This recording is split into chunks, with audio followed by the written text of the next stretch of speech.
Hi everyone, it's Carol from Crinkled Path Journals. This past week I needed a little time to just go out and be distracted. And so I went to a warehouse rummage sale.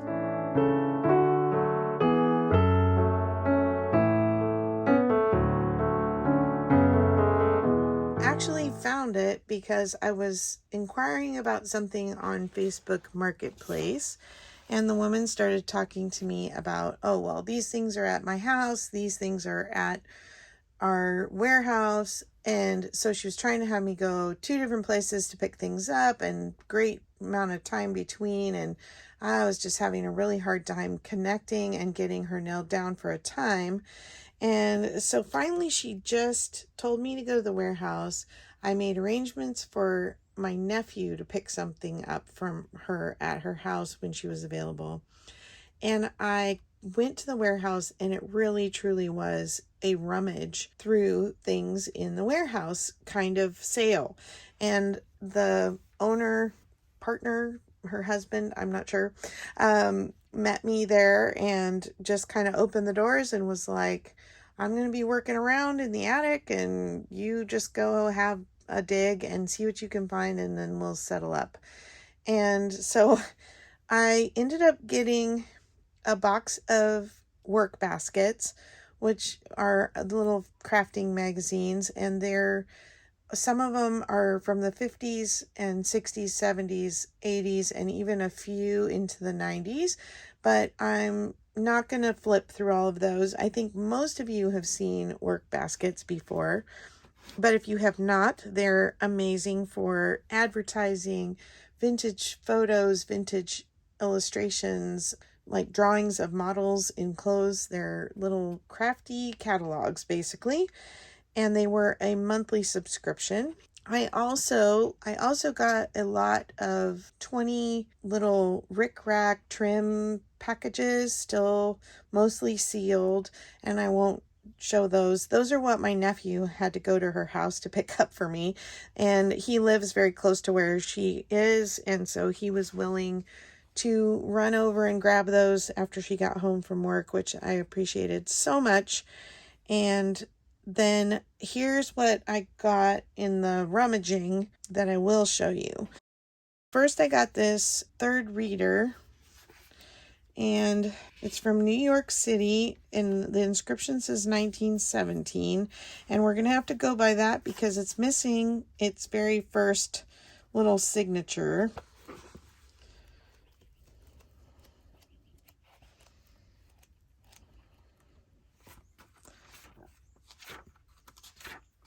I can never pass up a chicken picture, even if it's kind of a little strange.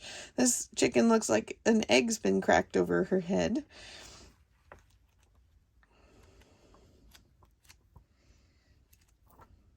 There's some fairies and princesses and gnomes in this one. So I just liked, I can't pass up an old book, really. And then I got Raggedy Andy's Perfect Party. And these prices that are on the books are not what I paid. It's got a little pin mark here. But I love the dinosaur in this one, and Raggedy Andy. Raggedy Ann. So this will be fun to use for journals. Raggedy Ann and Andy have really crossed a lot of decades in their popularity, everywhere from very early 40s, 50s, up until the 90s kids too, so, or beyond. Then I got this. It's a brand new golden book paper doll set of Snow White and Prince Charming. And there are some fashion that you can color and cut out. And then there are the ones that are already colored, and they are punch out, which, goodness knows, punching out is sometimes just as hard as fussy cutting, but sometimes it's a time saver. And then here are the two dolls on the back. And this was published in 1991. And I got these 3 books plus the work baskets and a record already put away. It's a Hawaiian record for $10. Then I've only pulled out one to show you. Then I saw this box that was about the size of an apple box, and it was full of these little cards. And they're clip-on earrings, and I really like the idea of having these little clip-ons to hold things on the edge of your junk journals. And it says here, new fashion, guess I was holding it upside down, Universal Manufacturing Company, House of Jewelry. They are very cheap, cheaply made, I should say, costume jewelry. There are a little plastic bead that looks like it's been colored with alcohol ink and glued on to the little clip-on earring, which is definitely not made out of any precious metal. But he had this huge box of them, and when I picked it up, I realized that most of the beads have come off of the little clips. And since I didn't really care for the beads anyway, and I would probably have replaced them with other things, it didn't really bother me that a bunch of them had already fallen off. It was funny because I picked up the box, and when I tipped it, you can hear all the beads are rolling in the bottom under all these cards. So in my attempt to bargain with him to get him to come down on the price, which he came down half of what he wanted originally, plus he told me he led me to this box, and he said you can have anything in this box free. Okay, so I got myself quite the project because I've got all these little clips. I got to take them off the cards, and I got to find things that I want to put on them. Or, I don't know, I might end up just putting a little bit of paint or something in the... Here, I'll show you how easy these come off. Okay, of course, these won't come off easy. Yeah, see? So there's this little well, right? And other than it's got a little glue residue in there, I could put some kind of other bead in there or a little jewel, or I could put just some paint in there to go with whatever the color theme is. These I'm going to toss. They're really not appealing to me at all. And so I thought, well, it's a lot of work to do these, but for that price plus getting a bunch of free books, I think it might be worth a try. So let me show you the books that I got for free. I kind of just threw them into a box. So I'm putting the box up here. And I honestly didn't look that closely. I just thought, okay, yeah, this looks kind of like something I would use for junk journaling. I'm going to throw it in and we'll worry about it later because I can always donate things back to my thrift store. So I have a Christmas cookie recipe book, and it's got some nice color aging on the edges of the book, which I like. It is from, it doesn't feel that old, 1986. Then I got this 800 household hints and tips, and this is from 1995, and it does have some little illustrations in them that were kind of cute and funny. But for a 90s journal, maybe. I know, I just had 3 more commission journals for the 90s, but they're for kids from the 90s, so these are kind of more adult themed, household hints and tips kids probably wouldn't relate to who grew up in the 90s. Unless their mom made them do a lot of chores. Then I've got a freezer packing instruction manual.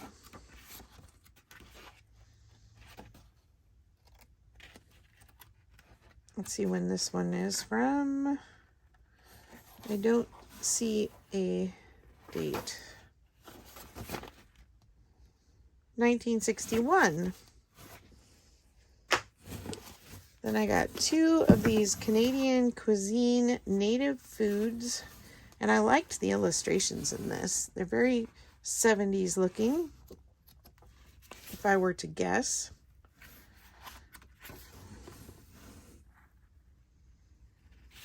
And I like the tall, narrow pages because they add a little interest in our journals. I don't see a date on this one. And there was some loose advertising, which I'll kind of look it over and decide if it's something that looks interesting to me. All-in-one skillet supper.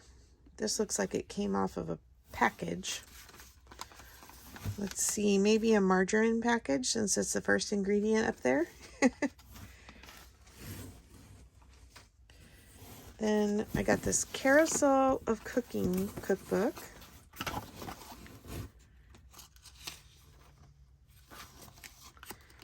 $19.80.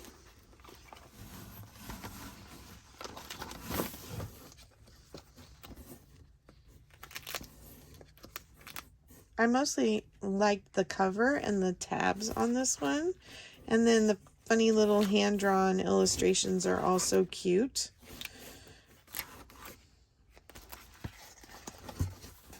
Very much a teddy bear 80s kind of theme looks like.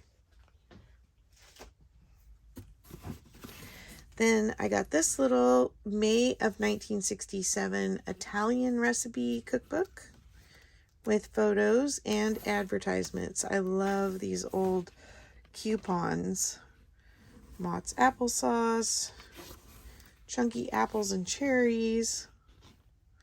Anyway, I always find those very fascinating because they remind me of shopping with my mom. I helped her sort her coupons and cut coupons with her.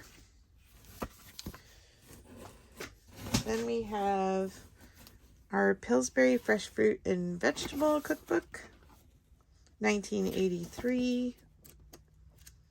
Mostly photos. No illustrations in this one. Again, like I said, I didn't really even look, hardly looked. Just kind of tossed things in that seemed halfway interesting to me. Hot Tips, a pedigree book.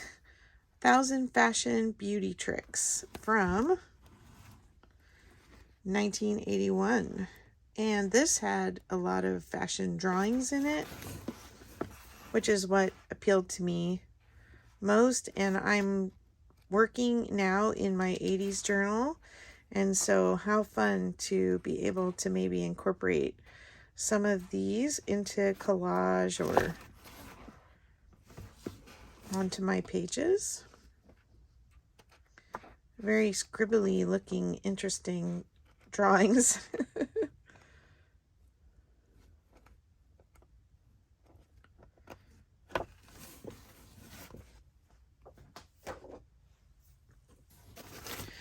There's a Kmart ad, which if you want to see my, oh, and it's for hunting gear at Kmart. I have a page I did, one of my last few pages in my second 70s journal, memory keeping videos, and it's all about Kmart being the secret obsession where we shopped and just didn't tell the popular kids because they thought it was not a good place to shop. Then I have some little fairy tale books. Let's see, there's a Christmas one. These are from 1996, so they're not very old, but thought they were cute, and free is free, right? Hopefully I'll have a use for them. We have this recipe card, deep sea mold,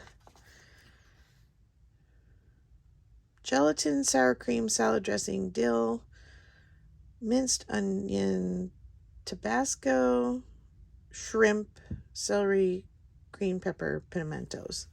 Seems like about this era of these gelatin salads and aspic kind of meals, there was a lot of use of pimentos.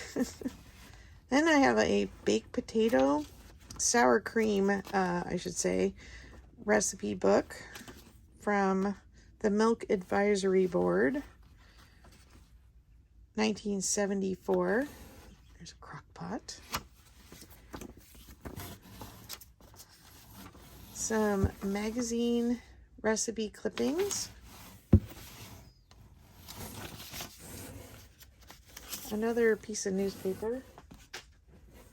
I didn't look at this one at all. It was probably just stuck to that other one. Newspaper I use fairly sparingly because it's so acidic that it kind of can create a, sorry, it's gonna be loud, create a lot of deterioration in your albums, especially if you put it close to photos. It's fine in an art journal, right? I like these appliance advertisements, and this says it's from 1988. Now we're getting a little down into the dusty. A Betty Crocker's Party Book. Oh, and this one is so cute. This is from 1960, and other than being a little dusty, it's actually in great shape. I love the little monotone or monochromatic, I should say, illustrations. A few pictures here in the middle. Yeah, that's really a winner for free. It was worth the earrings, just probably for that one book. It's full of a bunch of loose stuff. Let me pull this out. I looked at the pages and I didn't think they were all that appealing to me for junk journaling, but I really like the binder. And so if I can clean up the binder, it would make a really nice 70s journal, I believe. Let's see if we can find a date. 1978. So yes, it would be fun to do this as a ring-bound cookbook journal. Maybe someone could store recipes in it of their own. Okay, now let's see what all was loose in it. We've got Banquet Hot Bites chicken nuggets. We have Bluegrass music program.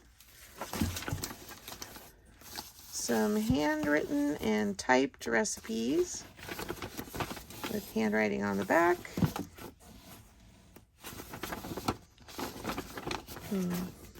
Microwave cooking class.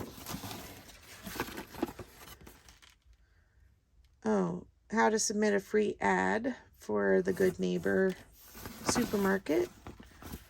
A Black & Decker handy mixer, cordless beater, information. What do you call this? Product manual. An angel salmon loaf. I don't know how you get angels in your salmon loaf. This is really cool. Menu magic in a nutshell. Diamond walnuts, California finest. There's the Blue Diamond factory is up in Sacramento, but the Walnut Growers Association is located out of Los Angeles, but I can guarantee you that a lot of the walnuts come right from around where I live here in the Northern California agricultural area. Didn't see a year on this.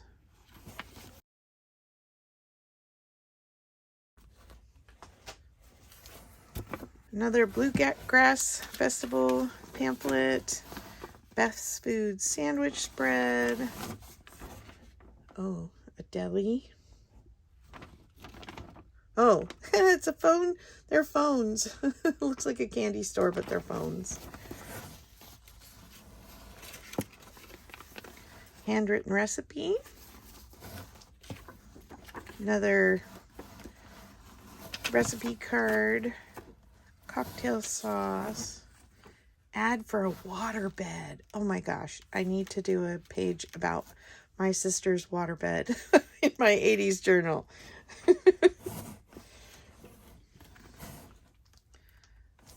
Salads. Lots of little random papers here.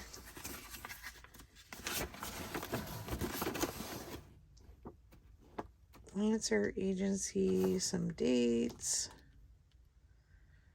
Nashville music, so it must have something to do with the bluegrass. I mean, some of this is just maybe trash. Bel Air. Little cards that they passed out in the grocery store. We had a Bel Air market not too far from us. Ugh, stuck to something.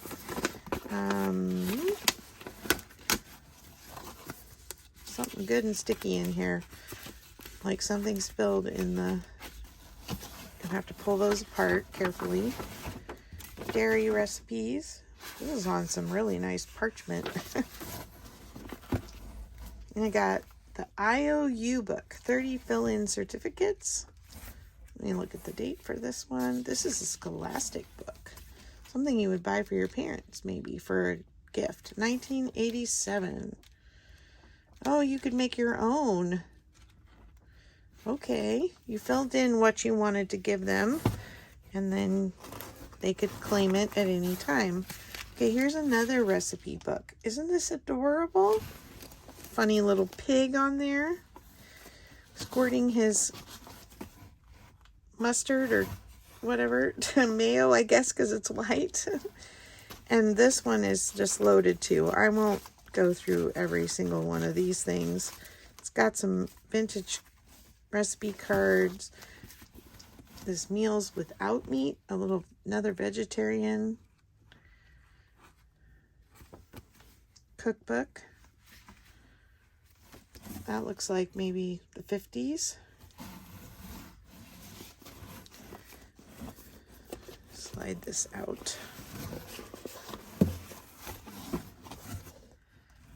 And I like the illustrations. Again, this 40s and 50s, sometimes even into the 60s, they did these little monochromatic prints.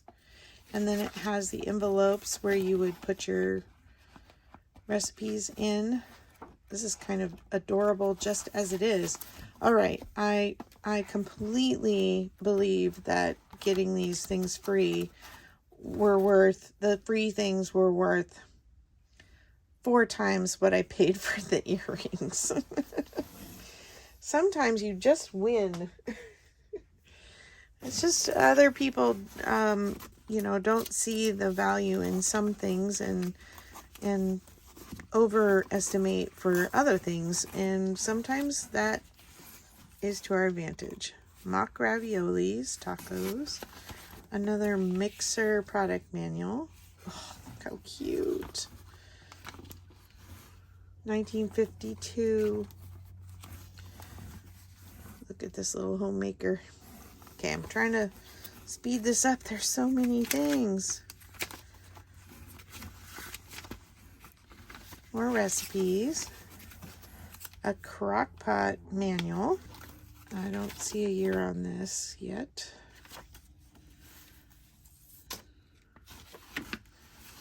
I'm going to guess 60s to 70s.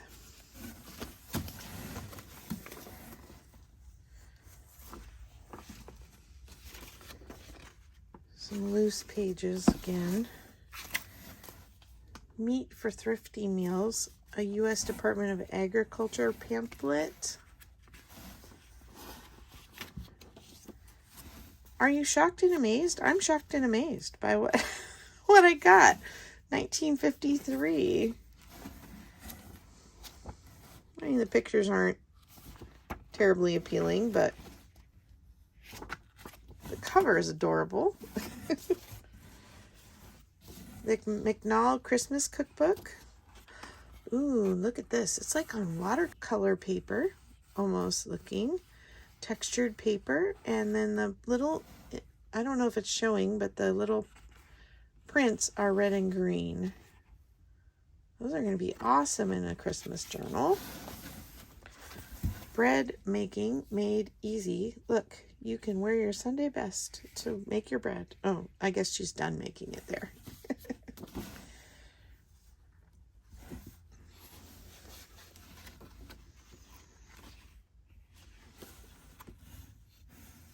Robin Hood Flour Mills Limited. This is a Canadian brand. I do not see a year. I would say 40s based on the illustrations.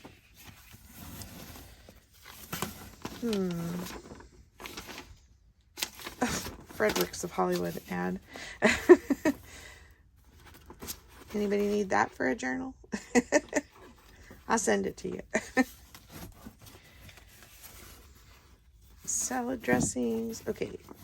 TV Meat Time. Another advertising from the National Livestock and Meat Board. Don't see a year on that. A couple more recipe cards. Lemons and honey. Oh, there's so many in here. I really just thought I grabbed a few things and compliments of Carrie's Honey, Syracuse, New York. No date on this one. A Sure's Guide to Finer Meals. Wine and Brandy. Renowned Lecturer. Entertaining with Christian Brothers Wines. The Christian Brothers Winery is now a culinary art school in St. Helena, near where we went to college. And I don't see a year on this one either. King and Queen Chicken. Milk and Honey. This looks like from the same honey distributor. Bee Summer with Honey. Festive foods for the holidays. Just keeps going on and on.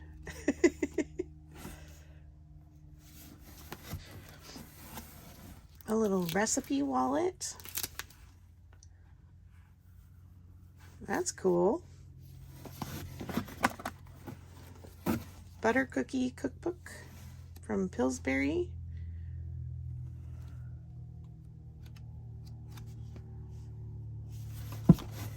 Another dairy pamphlet. Quick and Easy Eagle brand desserts, 1986. And 3-Step Bisquick Baking.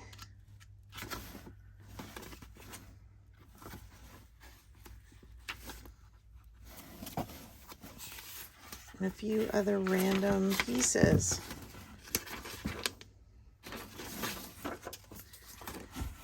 Icing and 20 wonderful cakes made by the new craft oil method. These illustrations and photos remind me of the 30s and 40s too. Maybe 50s. Well, I got to the bottom of my box. Thanks for coming along today. I think these 3 cookbooks right here should have been worth 5 times what I paid just for the earrings, and then he threw in all the books for free.